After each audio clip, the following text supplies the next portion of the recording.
नमस्कार सगळ्यांना। माझे मोठे असो छोटे असो, ताई दादा मावशी काका छोटी बाळा असतील, सगळ्यांना नमस्कार। तर मी आज खूप युजफुल असा व्हिडिओ तुम्हाला सांगणार आहे। आता हिवाळा चालू आहे, हिवाळ्यात खूप साऱ्या भाज्या स्वस्त असतात।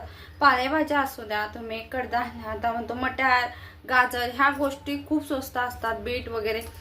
तर तेव्हा काय करायचं असतं, आता मी जे करते ना ते तुम्हाला सांगते। ह्या अशा छोट्या आपल्याकडे डबे असतात, तर त्याच्यात काय करून ठेवलेलं असतं ते मी दाखवते तुम्हाला।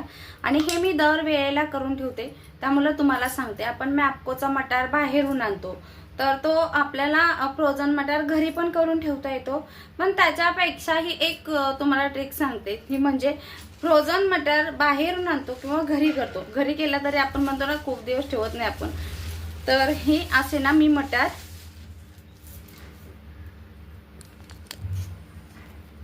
हे पा असं हे ना मटारचे दाणे जे चांगले तयार असतात ना, मोठे झालेले जून आपण तयार दाणे म्हणतो, ते ना असे मी वाळवते। आणि वाळवले ना की आपल्या पिशवीत आपण रेग्युलरली कडधान्य मार्केटमध्ये आणतो ना तसं भरून ठेवायचं। आता हे तुम्हाला म्हणाल की काय म्हणजे नाही का, आता हे नॉर्मली आमच्या भाषेत ते बारीक दाणे पोचे म्हणतात त्याला, झालेले तर तसे दिसत आहेत, पण नाही। हे पहा मी तुम्हाला दाखवते।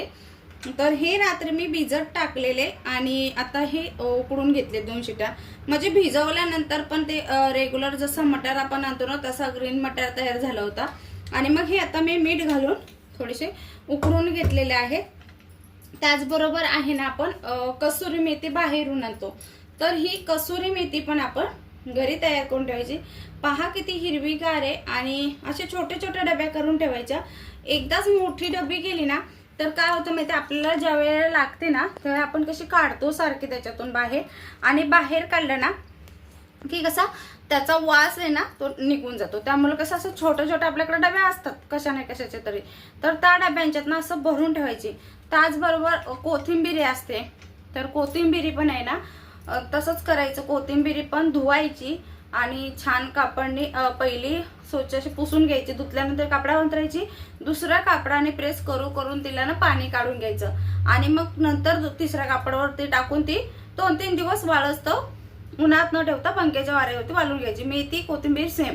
गाजर आणतो, गाजरही आणायचे, छोटे छोटे तुकडे करायचे आणि त्यांनाही आपण कापडावरती वाळवून घ्यायचं।